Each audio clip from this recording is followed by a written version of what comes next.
O Brasil, como você bem disse, é hoje um enorme potencial de ser essa agricultura exportadora com o crescimento da população. Então, nós temos também a bonança do minério, que é outra coisa maravilhosa, e, se o Brasil tiver juízo, aproveitar essa história do momento climático. Afinal de contas, nós aqui capturamos 50% do carbono do mundo, né?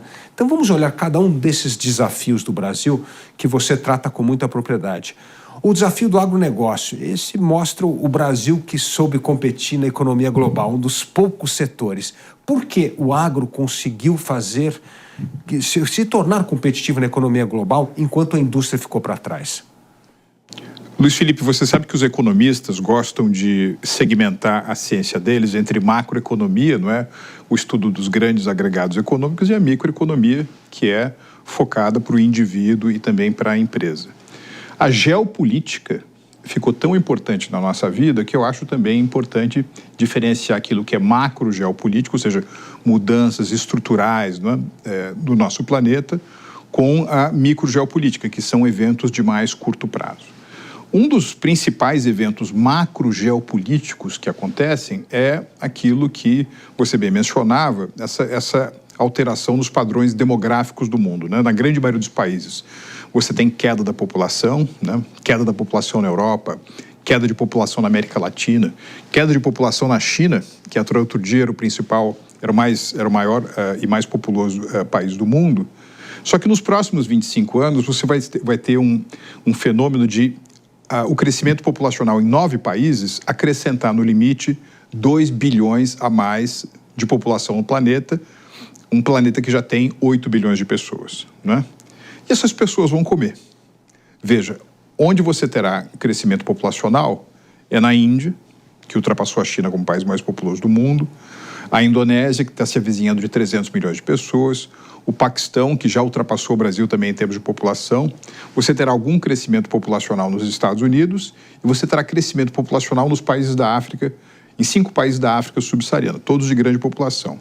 Quando você cruza essa tendência, Luiz Felipe, com a pergunta de onde virá o crescimento da economia global, me parece que é claro que os grandes países emergentes, né, a China, a Índia, cada vez mais acrescentarão camadas extras na formação da demanda global. Há algumas semanas, por exemplo, o Programa das Nações Unidas para o Desenvolvimento estabeleceu qual seria o tamanho do mercado consumidor na China em 2030. 1,1 bilhão de pessoas. Na Índia, 800 milhões de pessoas. A PNUD define mercado consumidor como o indivíduo que gasta mais de 12 dólares por dia. Ora, quando você cruza essas duas tendências, aumento populacional nesses países, com maior contribuição desses grandes países emergentes à formação da demanda global, vem a pergunta de onde virá o alimento do mundo.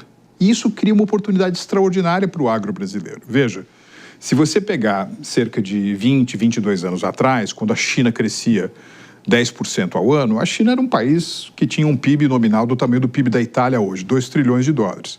Qual era o comércio entre o Brasil e a China? 1 bilhão de dólares por dia. Qual é o comércio Brasil-China hoje? 1 bilhão de dólares a cada 55 horas. Porque conforme cresce a economia chinesa, a partir de uma renda per capita muito baixa, as pessoas vão comendo mais, isso é uma revolução de caloria, uma revolução nutricional, e isso oferece uma extraordinária oportunidade para o agro brasileiro. Esse é o vento bom de fora para dentro. Qual que foi o motor interno do crescimento do agro no Brasil?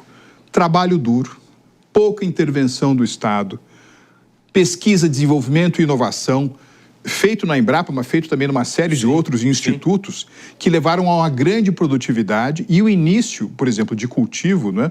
Ou então de pecuária, em áreas que anteriormente, né, não estavam... A expansão da fronteira agrícola, exatamente, e com sustentabilidade. E com sustentabilidade. Veja bem, Luiz Felipe, você concorda, por exemplo, que muitos países europeus estão num declínio político e econômico relativo. Mas a União Europeia ainda é uma superpotência da produção de narrativas, né? Você tem muita crítica ao agro brasileiro, você tem muita crítica ao agro americano, você tem crítica ao agro de outros países do mundo. Um pouco disso, eu acho que tem razão, nós temos no Brasil uma lição de casa ambiental a fazer, mas muito disso é ecologista de shopping center, aquela inteligência que supostamente vai abraçar essas causas progressistas, aliadas a setores do campo nos países europeus que não são competitivos quando comparados com o Brasil. Então, claro, nós temos também que colocar adiante a nossa visão, né, de que o Brasil é um grande exportador de sustentabilidade. Então, esses fatores juntos, né? Ou seja, clima favorável, trabalho duro, pesquisa, desenvolvimento e inovação e um cenário, né, uma mudança, como você mencionou, da ordem internacional do ponto de vista econômico, que é muito turbinada pela ascensão de países de grande população e de baixa renda per capita, como é o caso de Índia e China, isso faz o cenário internacional muito favorável para o agro brasileiro. Agora, Marcos, você teve um papel importante nessa negociação do Tratado Mercosul-União Europeia. E é óbvio que esse protecionismo agrícola na comunidade europeia foi algo que criou certo empecilho para nós realmente ratificarmos esse acordo tão importante para o Brasil. Mas também mostra uma coisa, né? A população europeia que vive no campo, a gente está falando de 1,5%, e tem um lobby extraordinariamente forte. Sim. Que prejudica todos os europeus, porque a comida fica muito mais cara. Sim. Hoje, se esse tratado fosse votado no Parlamento Europeu, você acha que ele seria aprovado? Veja, Luiz Felipe, o acordo Mercosul-União Europeia começou a ser negociado no final dos anos 90. Nós estamos em 2024, ou seja, a negociação do acordo já é um jovem adulto, tá certo? Já tem mais de 25 anos. E o que nós conseguimos fazer em 2019, né, no final de junho de 2019, quando o acordo foi concluído, as negociações foram encerradas, foi aproveitar uma janela de oportunidade que do lado do Mercosul tinha um governo liberal. Você mencionava agora há pouco a condução da economia por parte do ministro Paulo Guedes. Eu tinha toda a carta branca e incentivo para avançar no desenho de acordos internacionais. Um governo liberal na Argentina, que era o governo do presidente Maurício Macri. A Argentina que tradicionalmente é muito protecionista, sobretudo no setor industrial. E no âmbito da União Europeia, você tinha um ciclo que estava se encerrando de alguns negociadores. Eles queriam também fechar o acordo mais ou menos de maneira coincidente com o término de mandato deles. E fora isso, eles estavam muito alarmados com a política comercial dos Estados Unidos naquela época, achando que os Estados Unidos iam partir para uma postura mais insular, mais protecionista. Então era fundamental também para os europeus abrirem, né, mão de algumas das suas prerrogativas para que a gente pudesse fazer o acordo avançar. E nós conseguimos fazer isso.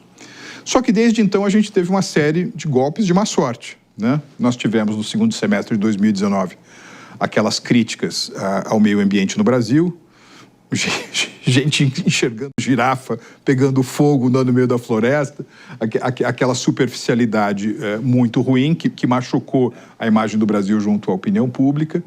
Nós tivemos depois, no final de 2019 também, a eleição do presidente Fernandes na Argentina, super protecionista, voltou tudo atrás. E agora, mais recentemente, né, com a eleição no Brasil de 2022, voltou uma certa perspectiva nacional desenvolvimentista, o papel do Estado hipertrofiado, pesadão, ajudando também na formação da demanda. E uma das cláusulas do acordo Mercosul-União Europeia é a chamada compras governamentais. Então, o Brasil meio que se tornou mais protecionista nessas áreas, o que nos prejudicou tanto na Organização Mundial do Comércio, quanto na caminhada rumo à efetivação do acordo Mercosul-União Europeia. Eu acho a situação atual muito complicada, não apenas para enviar o acordo para votação no parlamento, mas para o acordo ser fechado em si, concluído em si. Porque ele foi reaberto em anos recentes. Aquilo que nós tínhamos fechado, concluído, estava pronto, podemos mandar para o Parlamento Europeu, para os parlamentos do Mercosul, em junho de 2019, voltou para trás, começaram a renegociar de novo. Eu sei que é um esforço muito grande, a vontade de alguns, para que isso seja concluído durante a reunião do G20, não é? no mês de novembro no Brasil. Mas eu vejo isso como difícil. O Brasil teria que abrir mão de parte do seu protecionismo na área de compras governamentais. A Argentina agora, curiosamente, se encontra bastante favorável, né, com a presidente Milei. E aí você tem 2 ou 3 países na Europa, né, acho que mais destacadamente França e Áustria, que são rechaçam, né, o acordo por conta de questões políticas internas. E aí você disse algo que eu acho que faz todo sentido. Há desproporção, né, entre a população europeia e o tamanho da agricultura no PIB europeu em relação ao seu peso político, por exemplo, na tomada de decisões de algo tão fundamental como um acordo com o Mercosul. Eu torço para que aconteça, Felipe, eu torço para que aconteça, porque esses acordos comerciais, em primeiro lugar, você não tem nenhum milagre econômico do final da Segunda Guerra Mundial para cá, Alemanha, Japão, China desde 1978, Espanha desde 82, Israel desde 85, Coreia do Sul, todos eles têm no comércio exterior uma alavanca muito forte para o crescimento econômico, né?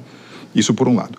Por outro, esses acordos também são grandes incentivadores de investimentos, né? O Brasil, como nós sabemos, tem uma carência muito grande de investimento infraestrutural, investimento em capex, não é? Transferência de tecnologia, e esses acordos permitem, né, por terem áreas avançadas, o incremento também do investimento estrangeiro direto. Então, eu torço muito para que aconteça. Acho que a conjuntura não é tão favorável assim. Agora, a depender também do que acontece na eleição dos Estados Unidos em novembro, talvez a União Europeia possa ter uma posição um pouco mais aberta, que foi o caso, né, da conjuntura que nós experimentamos em 2019. Se tivesse essa veia mais protecionista, isso pode ajudar indiretamente a avançar o acordo. Sem dúvida.